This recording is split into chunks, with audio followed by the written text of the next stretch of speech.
Start. नमस्कार, मैं दत्तेश भावसार गुजरात जंजवार से। जंजवार के जो चीफ एडिटर हैं अजय प्रकाश, जो आज गुजरात आए हुए हैं, इलेक्शन में कैसा माहौल है, 27 साल गुजरात का क्या हाल है उस जानने के लिए। अजय जी, क्या आपने गुजरात में देखा और कैसे आप हमारे जो दर्शक हैं उनको ब्रीफ कर पाएँ? देखिए, लगातार हम और आप घूम रहे हैं और देख रहे हैं कि किस तरह से चुनावी माहौल जो है वह गुजरात में बदलता हुआ दिख रहा है। आप खुद भी पत्रकार हैं, हम भी पत्रकार हैं, लगातार आप जंजवार के लिए गुजरात से काम करते ही हैं और ज़मीनी पकड़ भी है और आपके ज़रिए मैं गुजराती लोगों तक पहुंच रहा हूं कि किस तरह का मिजाज है। और हमें याद आता है, आज से 3 दिन पहले जब हमने यात्रा शुरू की तो हम सब पहले राजकोट में मिले। और राजकोट में जब हम पहली दफ़ा कांग्रेस लीडर से मिले और उसके अलावा अन्य लोगों से भी मिले, तो पहला जो माहौल था वह मोदी के खिलाफ है। मतलब लोगों का यह कहना है कि 27 साल बीत चुके हैं और जिस तरह की स्थितियां होनी चाहिए थी, जो देश में एक फेस मोदी ने बनाया है कि हमने गुजरात को वाइब्रेंट कर दिया, गुजरात को बहुत विकसित कर दिया, वो स्थितियां दिखाई नहीं दे रही हैं। जमीनी स्तर पर वो स्थिति नहीं दिख रही है। आप खुद भी देख रहे हैं, हम सब देख रहे हैं। अभी हम लोग द्वारका में हैं। आप याद करिए, अभी हम लोगों की जो कल जो है मुलाकात या आज दिन में मुलाकात जिन किसानों से हुई, उसमें बहुत सारे बड़ी खुलासे हुए जो हम अगले 1-2 दिनों में वीडियोस में करेंगे कि क्या स्थिति है।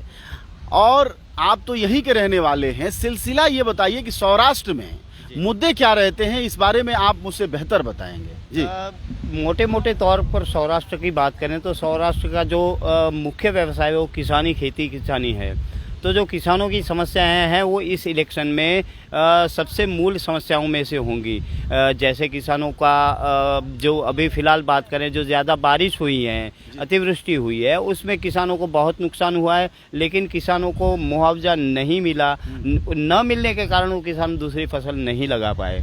तो करीबन ये सोच लीजिए, जो किसान की 1 रुपये की आमदनी थी इस साल में, या फिर इस क्रॉप की बात करें तो वो करीब 30 पैसे या 40 पैसे के करीब रहेगी। मोटे मोटे तौर पर यह बड़ी समस्या है। फिर जो औद्योगिक इकाइयां हैं, जैसे राजकोट हो गया, मोरबी हो गया, तो वहाँ के लोगों की भी बड़ी समस्याएं हैं। जैसे सिरामिक उद्योग की बात करें तो वो बिल्कुल सिरामिक उद्योग वाला कल जब हम लोग गए और करीब 1000 प्लांट वहाँ बंद हैं और स्थिति इतनी बुरी है। आप सबको हम बताना जरूर चाहेंगे कि सिरामिक उद्योग जो कि टाइल्स का काम करते हैं, 1000 से ज़्यादा उद्योग बंद रहे, लेकिन किसी व्यापारी या व्यापारी समूह की मोदी के राज में या कहें भाजपा की सरकार में इतनी हिम्मत नहीं है कि वह हम लोगों के सामने आके बोल पाए।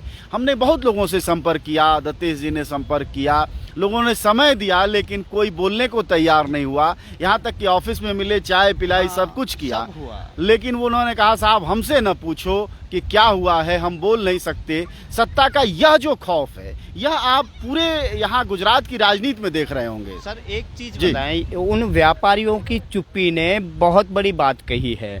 कमोवेश पूरे गुजरात के यही हालात है। कुछ एक छोटे छोटे बेल्ट को छोड़ दें, जैसे सूरत की तरफ या उस तरफ जो विपक्ष मजबूत है, वहाँ शायद कुछ लोग बोल पा रहे हैं, लेकिन इसके अलावा अगर लोगों को सत्ता के सामने बोलना, मतलब आपको एग्जाम्पल देते हैं, राजकोट में तो कांग्रेसी नेता नहीं बोलने को तैयार हो। हाँ, ये है। और उसके ऊपर सबसे बड़ा हमारे पास एक एग्जाम्पल है जज लोहिया का। तो अगर उन्हीं के गृह राज्य में व्यापारी और लोग बोलेंगे तो उनके क्या हालात होंगे, वो हम सिर्फ उसकी कल्पना ही कर सकते हैं। अजय जी, दूसरी चीज़ मैं आपसे यह जानना चाहूँगा कि जैसे भाजपा वाले ये नारा लगाते थे कि गुजरात में बहुत विकास हुआ है, आप उस विकास का मूल्यांकन कैसे करते हैं? देखिए, जब अभी मैं घूम रहा हूं और राजकोट, द्वारका, जामनगर, इन 3 जिलों को होते हुए हम लोग आज तीसरे दिन द्वारका में हैं और समुद्र हमारे पीछे है और तेज़ दहाड़ें दे रहा है। शायद आप सब देख पा रहे होंगे, पीछे ठीक समुद्र है। देखिए, विकास का जैसी छवि बाकी राष्ट्र में गढ़ी गई है, उसके मुकाबले हम सबसे पहली बात सड़कों की करेंगे। अभी हम चले आ रहे हैं ओखा के समुद्र तट से और द्वारका तक आए, रास्ता हमने देखा है। फिर हम जामनगर से ओखा गए, तब हमने रास्ता देखा। सारे हाईवे की स्थितियां इतनी बुरी हैं कि क्या कहा जाए। और एक तरफ कहते हैं कि हम ये सड़कें बना रहे हैं, वो सड़कें बना रहे हैं, आश्चर्यजनक है। दूसरी तरफ प्राइमरी एजुकेशन किस तरह ध्वस्त है। मैं जी, एक बात पूछना चाहता हूँ कि ये जो हम जिस सड़कों पे आए वो या तो नेशनल हाईवे थे या स्टेट हाईवे थे, तो बिल्कुल। उसकी अगर तुलना करें तो गांव के रास्ते कैसे होंगे, वो आप जरा उस बारे में बताइए। बिल्कुल। वो मुझे जगह नहीं याद आ रही है जहां हम कल रात थे। क्या था वो? क्या विधानसभा थी? हाँ, वो जामनगर रूरल विधानसभा। हाँ, झखालिया या क्या था? नहीं, जाम खंभाड़िया। जाम खंभालिया। एक बस्ती करीबन 30-40 हजार लोगों की बस्ती है और जी। नगर पालिका है बड़ी। जाम खंभालिया एक जगह है जामनगर जिले का। उस जिले के शहर में आप चले जाइए, ऐसी सड़कें हैं कि जो सड़कें आप बिहार और उत्तर प्रदेश के कहते हैं कि ये पिछड़ी हुई हैं, वह सड़कें बहुत आसानी से आपको विकसित गुजरात में मिल जाती हैं। बावजूद इसके वहाँ के लोग कोई बोलने को तैयार नहीं है, तो इसको कैसे या खौफ ही समझा जाए? ये स्थिति है। वहाँ लोग, हमने कई लोगों से, आप भी साथ में थे, कई लोगों से पूछा, सब लोगों ने कहा कि ये सरकार नहीं चाहिए, ये है वो है, लेकिन कैमरे पे कोई बोलने को राजी नहीं हुआ। तो क्या यही समझा जाए कि लोग डरे हुए हैं और इन लोगों के पास कोई और ऑप्शन ही नहीं है? देखिए, मैं दत्तेश जी बताऊं कि पिछले लगभग 15 सालों से राजनीतिक पत्रकारिता करता हूं, चुनाव कवर करता हूं। ऐसा खौफ, पहले मैं कभी पॉलिटिकल रिपोर्टिंग करने गुजरात नहीं आया था, लेकिन कम से कम ऐसा खौफ हमने पहली दफा जनता में देखा है। जो जनता बिना माइक के बोलती तो है, कहती है स्थितियां बुरी हैं, रोजगार नहीं है, महंगाई बहुत ज्यादा है, लेकिन कई दफा ऐसा हो रहा है। हालांकि कुछ लोगों से हम लोग कोशिश करते हैं, साहस देते हैं कि आप बोलिए, लोकतंत्र है, लेकिन ज्यादातर लोग मुकर जाते हैं। खासकर मैंने मुस्लिमों को देखा गुजरात। ये लाइव में कुछ डिस्टरबेंस था, आप हमें ये जरूर बताइएगा कि हमारा लाइव देख पा रहे हैं कि नहीं, क्योंकि हमें इंटरनेट की संभवतः समस्या हो सकती है, हमें नहीं पता चल पा रहा है। तो मैं ये कह रहा था कि मुस्लिम समाज, खासकर इन जिलों में जब हम गए और जो मुस्लिम बस्तियां थी वहां बात करने की कोशिश की, उन बस्तियों के हालात बहुत खराब हैं, घर लोगों के नहीं मिले हुए हैं, राशन कार्ड नहीं बने हुए हैं, लेकिन मुस्लिम समाज का कोई व्यक्ति जल्दी बोलने को तैयार नहीं हो रहा। तो दत्तेश जी, मैं बताऊं कि ऐसा खौफनाक मंजर हमने कभी नहीं देखा है कि राजनीतिक रूप से ऐसी चुप्पी नहीं देखी। मैं खुद पूर्वी उत्तर प्रदेश का रहने वाला हूं, बिहार के बगल का है, झारखंड कवर किया है चुनाव में, मध्य प्रदेश गए हैं, राजस्थान कवर किया, हरियाणा कवर किया। हर राज्य में लोग खुलकर बोलते हैं, अपने सपोर्ट के नेताओं की बात करते हैं, लेकिन यहाँ ऐसी स्थिति दिखती नहीं है। क्या ये पहले से है दत्तेश जी? गुजरात की बात करें तो देखिए, गुजरात में तो देश ने ये जो विकास का मॉडल है वो अब देखा है, लेकिन हम तो गुजरात में यह मॉडल 27 साल से देख रहे हैं। तो छोटे स्तर से लेके बड़े स्तर तक यही होता है। अब देखिए, मैं आपको एक सिंपल सा एग्जांपल दे दूं। 2017 विधानसभा चुनाव के बाद बीजेपी को एक भी एमएलए की जरूरत नहीं थी, उनकी पूरी बहुमति थी। बावजूद उसके उन्होंने 13 एमएलए तोड़े, बाई इलेक्शन करवाए, उसमें से 11 एमएलए बीजेपी के खेमे में। उसकी जरूरत क्यों पड़ी? क्योंकि उनको डरा के कांग्रेस को खत्म करना था। अब ये है कि ये चुनाव जीतते हैं या जो ओपोजिशन है उसको हराते हैं, ये पैमाना थोड़ा तय करना मुश्किल है। की बात कही आपने कि ये चुनाव जीतते हैं या विपक्ष को खत्म करते हैं। अब जीत के दो ही रास्ते होते हैं, या तो मैं जीतूं। चलूं कि पिछली विधानसभा में बहुमत था और बहुमत होने के कारण बीजेपी की सरकार बनी। उनको किसी भी तरह की अतिरिक्त सीटों की जरूरत नहीं थी, लेकिन बाकायदा उन्होंने 13 विधायक तोड़े 77 में से कांग्रेस के, और उपचुनाव हुआ, उसमें से 11 जीते और सिर्फ 2 हारे। इसका मतलब बहुत क्लियर था ना दत्तेश जी कि भाई आपको हम राजनीतिक रूप से बिल्कुल खत्म कर देंगे। हाँ, और दूसरी एक चीज बताऊं, जैसे हम पिछले 3 चुनाव का मूल्यांकन करें तो हर चुनाव में बीजेपी की स्थिति खराब से खराब ही होती गई, लेकिन वो तो सीटें बढ़ती गई। नहीं, सीटें घटती गई। अच्छा। कांस्टेंट सीटें घटी ही हैं उनकी बीजेपी की। तो अगर ये 2022 का चुनाव होता, जब इनकी 8 ही सीट ज्यादा थी, पॉसिबिलिटी ये भी थी कि वो बहुमत में ना आए, तो इसलिए वो तो जीतने से रहे। रास्ता दूसरा अपनाया गया, थोड़ा लंबा है, कि विपक्ष को ही खत्म कर दिया जाए। लेकिन यहाँ पर दिक्कत ये हो गई कि कांग्रेस तो खत्म हो गई, लेकिन आम आदमी पार्टी उभर रही है। अब सोशल मीडिया में तो आम आदमी पार्टी बड़े जोरों शोरों से दिख रही है, लेकिन जमीनी स्तर पर आगे वाले 5-7 दिन में हम जाएंगे, क्या उनकी स्थिति है वह भी देखेंगे। दूसरा एक ये है कि जो विकास की बात है, रोड रास्ते हो गए, लेकिन अगर हम इंटीरियर गांव में जाएं तो वहाँ पर ना ही शिक्षा की व्यवस्था है बढ़िया, ना ही स्वास्थ्य की व्यवस्था है।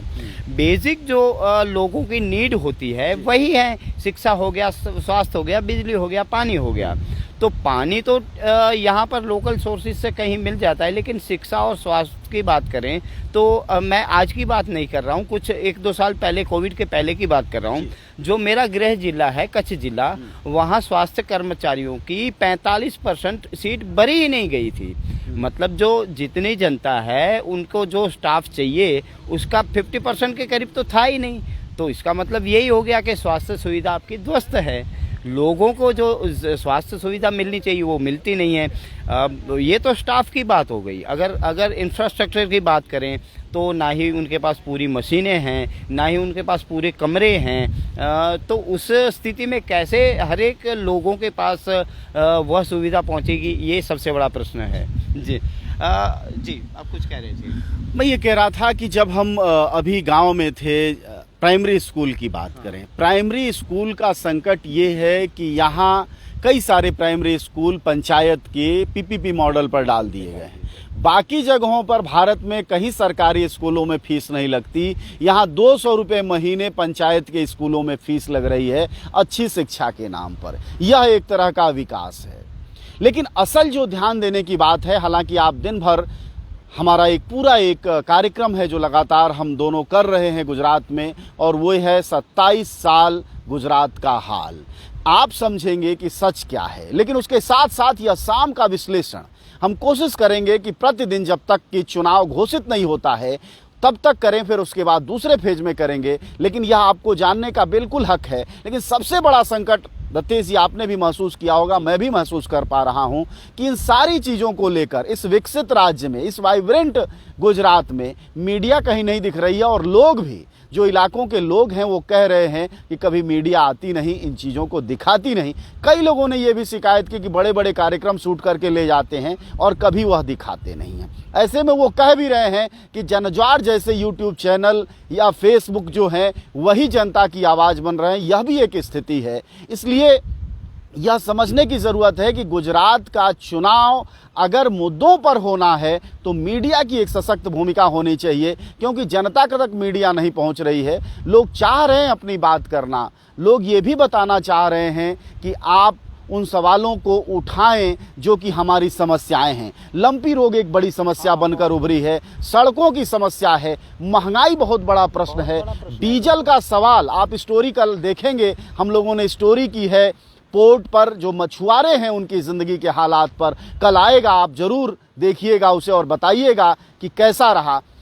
ये सारी समस्याओं पर अगर मीडिया और आप सब इन बातों को नहीं करेंगे, जैसा कि जनज्वार कहता भी है, दत्तेश जी हम सब कहते हैं कि हम जनता की आवाज़ हैं, जनता के खर्च से चलते हैं, आप सबसे चंदा मांगकर हम मीडिया को चलाने की कोशिश करते हैं। ऐसे में इन चीज़ों का प्रचार भी बहुत ज़रूरी है। सिर्फ आप नहीं देखें ये कार्यक्रम, बल्कि गुजरात का मैसेज देश में 2024 के चुनाव को भी असर करने वाला है और प्रभावित करने वाला है। तो दत्तेश जी, आखिरी बात हम यहाँ ख़त्म करेंगे अगले 2 से 3 मिनट में कि आगे हम अन्य जिलों में पोरबंदर की तरफ कल जाने वाले हैं, और गांधी जी ने वहां से शुरुआत की, वहीं के रहने वाले थे, वहां के भी हालात देखेंगे। फिर सोमनाथ जाएंगे, फिर ऊना जाएंगे हम लोग, जहां दलितों के साथ एक बहुत बड़ा अत्याचार हुआ था, आप सब परिचित हैं। तो ये सारा सिलसिला जारी रहेगा। लेकिन दोस्तों, ये बहुत ज़रूरी होगा कि आप सब इन वीडियोज़ को आगे बढ़ाएं, क्योंकि होता क्या है कि YouTube की अपनी समस्या है, Facebook को अपनी दिक्कत है, जनता की हर आवाज़ को रोकता है। इसमें आप हमारी ताकत बनिए, संबल बनिए, और इन विश्लेषणों को, इन बातों को अगर आप ठीक मानते हैं, आपको लगता है वाजिब बात हम लोग कह रहे हैं, तो ज़रूर आगे बढ़ाएं और सुझाव भी दें। उसके साथ साथ गुजरात की जनता के लिए 2 मिनट गुजराती में भी एक बात आप ज़रूर संप्रेषित कर दें। ગુજરાતની જનતાને હું કહેવા માંગીશ, એક તો અમારા માધ્યમથી, કે જે પણ લોકતંત્રનો મોટો પર્વ આવે છે, વિધાનસભા ચૂંટણી છે કે લોકસભા ચૂંટણી છે, એ ચૂંટણી સમયે મારા નેતા, મારો પસંદીદા નેતા એ મારો નેતા છે, તમારો પસંદીદા નેતા તમારો નેતા છે. મારે વિનંતી એ છે કે જે તમારી સમસ્યાઓ છે એ સમસ્યાઓને લઈને તમે ખુલીને બહાર આવો. ખુલીને બહાર નહીં આવો તો સ્વાભાવિક છે એ નેતાઓ સુધી અને સરકારો સુધી એ પ્રશ્ન પહોંચવાનો નથી. થોડો ઘણો નિરાશા મીડિયા તરફથી પણ થાય છે, તો એને મૂકીને જેટલા પણ પ્રયાસો થાય આપણે પ્રયાસો કરવા જોઈએ અને સ્વાભાવિકપણે જે સત્ય છે એને બહાર લાવી અને આગામી દિવસોમાં જે આપણો ચૂંટણીનો પર્વ છે એને સચ્ચાઈથી આગળ વધારીએ અને જે સારા લોકો છે એને ચૂંટીએ. जी, मैं यही कह रहा था कि जो लोग हैं, आगे जो चुनाव है पर्व की तरह होता है, तो जो भी अपनी समस्याएं हैं वो लाएं सामने, डरे ना, और जो भी हैं जो अच्छे लोग हैं उनको चुने ताकि हमारा भविष्य भी अच्छा हो. एक आखिरी बात कहूँगा वो ये कि लोकतंत्र जनता का पर्व होता है और यह 5 साल पर आने वाला पर्व आपकी ताकत का सबसे बड़ा वक्त होता है जब आप अपनी ताकत का प्रदर्शन कर पाते हैं. अगर आप चूक जाते हैं इन चुनाव के मुश्किल दिनों को, फिर आप 5 साल के लिए भुगतने को तैयार हो जाते हैं. इसलिए सही विवेक, सही चयन और सही मीडिया की भी बहुत ज़रूरत है. और हम सब जनता की आवाज़ के तौर पर जनज्वार लगातार फील्ड में है और हम कहते भी हैं कि जन जन की आवाज़ बनेंगे. सिर्फ अपने स्टूडियो में बैठकर बोलने से नहीं काम चलेगा, बल्कि जनता क्या सोचती है गुजरात की यह बताना होगा, तभी जाकर फर्क पड़ेगा. कल हम दोस्तों एक कार्यक्रम जरूर प्रसारित करने वाले हैं और वो है, आपको आश्चर्य होगा जानकर कि प्रधानमंत्री बीमा योजना गुजरात में नहीं है, गुजरात में 2020 से नहीं है. इसका क्या रहस्य है, ये कैसे खत्म हुआ और क्या खेल था, यह कल हमारे किसान साथी बताएंगे. गुजराती किसान खोलेगा मोदी का पोल, यह कल आप कार्यक्रम जरूर देखिएगा. जनज्वार 27 साल गुजरात का हाल में. आप सबका शुक्रिया. दत्तेश जी हमारे साथ थे, हमारे गुजरात के साथी हैं, गुजराती बोलते हैं. ऐसे में हम लोग लगातार लोगों के बीच रहेंगे. आपको हमारा कार्यक्रम कैसा लगा ज़रूर बताइएगा. और जनता के मीडिया होने के नाते हमारी अपील है कि इन बातों को आप आगे बढ़ाइए, क्योंकि हम कोई कारपोरेट नहीं हैं. हमें हर जगह रोका जा रहा है, हमारी आवाज़ हर जगह दबाई जा रही है. फेसबुक से लेकर यूट्यूब से लेकर सरकारों के स्तर पर लगातार रोका जा रहा है और हम संघर्ष में हैं. शुक्रिया आप सबका सुनने के लिए. धन्यवाद. हम अब कार्यक्रम खत्म करते हैं जी.